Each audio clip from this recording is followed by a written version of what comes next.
Då kör vi igång Jompa.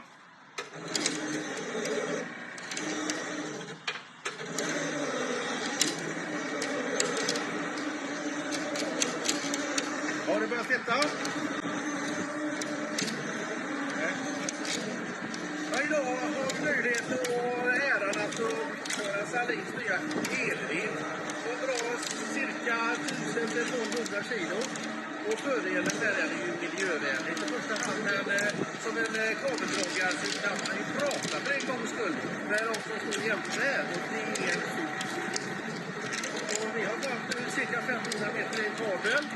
Och det har gått jättebra. Så att ett stort plus till de som har tagit fram den här fantastiska maskinen som är för framtiden.